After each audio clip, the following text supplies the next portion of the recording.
हमारा स्कूल ये एक ऐसा कैद खाना था जहाँ के नियम कायदे कानून कुछ अलग होते थे।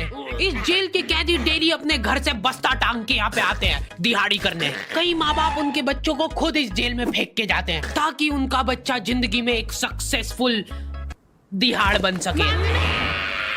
दरिंदे रोक दे बच्चा। मैं अपनी दिहाड़ी करने वैन से जाता था। हमारी वैन वाले ड्राइवर का नाम था भैया जी और उसकी वैन का नाम था मैजिक, जिसका हर दूसरे दिन टायर पंचर हो जाता था। बच्चे लोग स्कूल जाके पढ़ना सीखे ना सीखे टायर पंचर बनाना जरूर सीख जाते थे। लेकिन भैया जी से मेरा अलग अटैचमेंट था।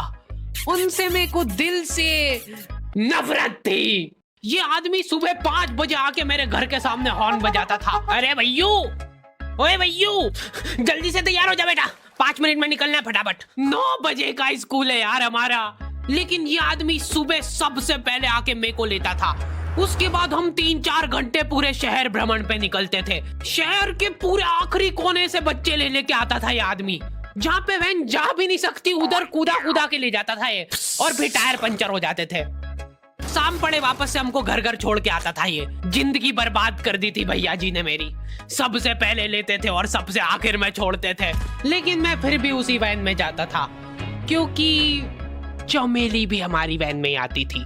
और बात यह है कि वो मेरे पास ही बैठती थी, मतलब मजबूरन। उसके पास और कोई ऑप्शन ही नहीं बचता था और मैं बचाता भी नहीं था। मैं घर पे जाते से जो 2-3 घंटे मेरे को सोने के लिए मिलते थे उसमें सोता नहीं था और मैं प्लानिंग करता था कि कैसे चमेली सिर्फ मेरे पास बैठे। चमेली सबसे आखिर में आती थी और मैं सबसे पहले सुनसान वैन में चढ़ के बस्ता अपने पास में रख के और फसर के सो जाता था। बाकी सारे बच्चे अपना बस्ता गोदी में रखते थे क्योंकि तुम्हारे बाप की वैन नहीं है, मतलब मेरे भी नहीं थी। पर मेरे ऊपर भैया जी को तरस आ जाता था कि बेचारा 5 बजे से आया है, तो वो सोने देते थे। अरे कैसे चला रहा है ये गाड़ी? रुक जा, गाड़ी चलाना नहीं आती क्या? देखो, आदमी इतना तभी चिढ़ता है जब उसकी जिंदगी में कोई लड़की ना हो। नहीं है ना? नहीं, मैं समझ सकता हूँ लड़की ना होने का दुख दर्द। मैं भी किसी जमाने में लड़कियों की तलाश में गली मोहल्ले भटकता था। फिर एक दिन मेरे पास से वो निकली। जैसे ही मैंने हैपन खोल के देखा उसकी आईडी मेरे फोन पे चमक रही थी। हैपन ये एक रियल लाइफ डेटिंग ऐप है। यहाँ पे तुमको वो लोग मिलेंगे जो तुम्हारे आस पड़ोस से निकले हो कभी ना कभी। 100 किलोमीटर दूर रहने वाले लोगों से बात करके फायदा ही क्या जब तुम मिल ही ना पाओ। और अगर तुम्हारी घिनौनी शक्ल देख के यहाँ पे तुमसे कोई प्यार मोहब्बत नहीं भी करता है तो तुम फ्रेंडशिप तो कर ही सकते हो फिर भी। So go and check it out हैपन, link is in the description. लेकिन मैं सोता नहीं था, मैं आंख बंद करके चमेली के घर का इंतजार करता था। तो क्योंकि चमेली आखिरी में आती थी तो वैन पूरी पैक पुक हो रखी होती थी, बच्चे बाहर उबल रहे होते थे और मैं अपना बस्ता पास में रख के एक्टिंग देखो एक्टिंग। और जैसे ही वो आती थी, हड़बड़ाना नहीं, ऐसे टाइम पे हड़बड़ाते नहीं है कि फटाफट बैग उठाया और आओ इधर बैठो जल्दी। मत करना ये हरकत, भाग जाएगी वो। ठरक नहीं झलकना चाहिए जरा सिक भी, एकदम सटल रखना है। क्या हुआ? और कहीं जगह नहीं है क्या? तेरे मुंह में मूत दूंगा मैं। अच्छा ठीक है, इधर ही बैठ जाओ। देख रहे हो एक्टिंग, देखो तुम लौंडे की। ना जाने कौन सी नशीली खट्टी मीठी खुशबू लगा के आती थी चमेली।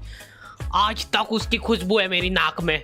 मैं वो खुशबू का पूरा मजा ले ही रहा होता हूँ, इतने में एकदम भभका बास आती है कहाँ से। जैसे ही मैं बाहर झांकता हूँ, मरा हुआ कुत्ता पड़ा है वहाँ पे। एक काली कार सूख करके निकली और मेरे बच्चे को मार दिया।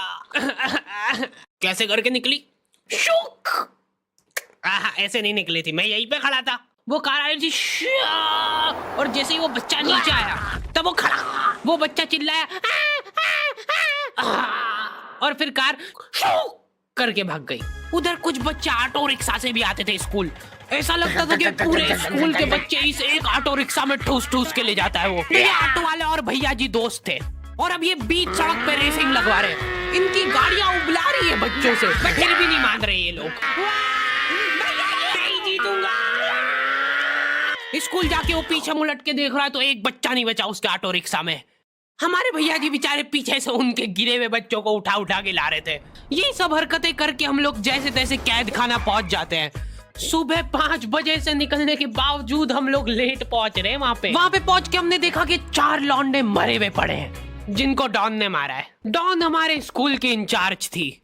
डॉन का कद छोटा था और पेट मोटा था और आश्चर्य की बात यह है कि समय के साथ उसकी हाइट कम हो रही थी। मतलब बड़े नहीं बड़े वो चलता है एक बार को, पर इसकी कम हो रही थी।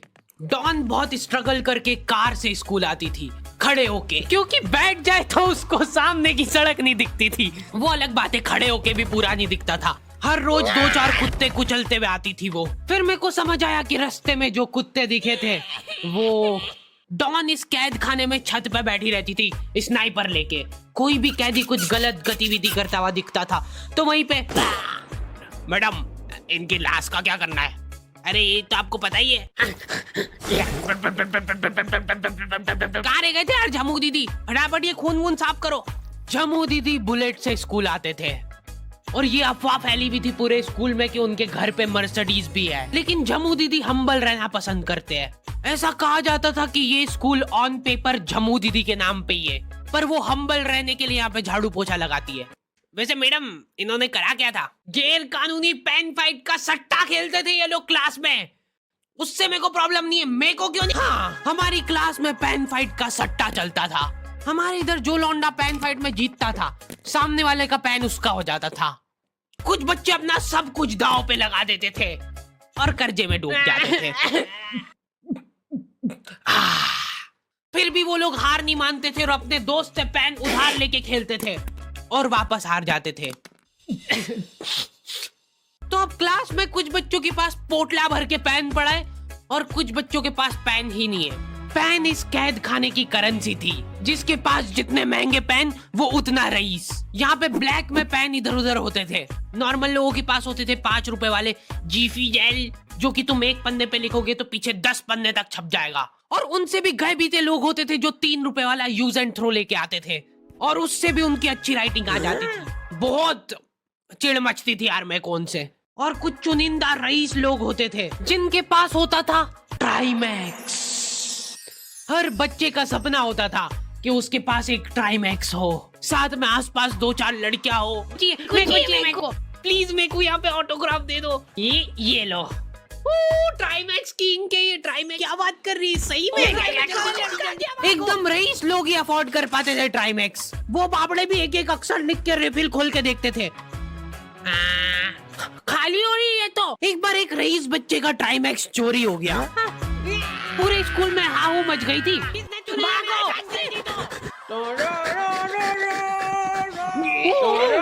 देखो, उस दिन हमको पता चला कि वो आदमी दौड़ भी सकता है।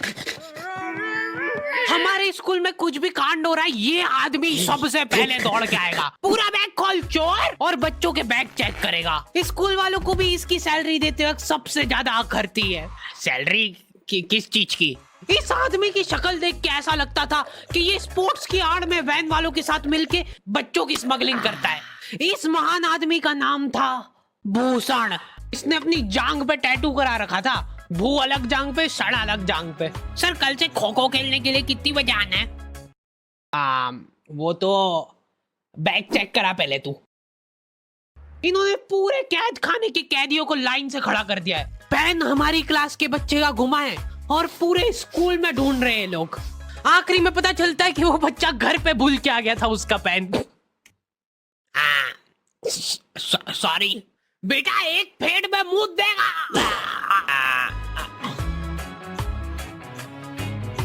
ऐसे तो नमूने बच्चे थे हमारे स्कूल में, और टीचर लोग उनसे भी गए बीते थे। हमारे स्कूल में टीचरों को उनके नाम से कोई जानता ही नहीं है। बच्चों ने उनकी हरकतों के अनुसार टीचरों के नाम रखे हुए। हमारे इंग्लिश वाले टीचर का नाम था छोटा भीम। इससे चिड़चिड़ा आदमी मैंने आज तक नहीं देखा। छोटा भीम की हॉबी थी लड़कों को कूटना।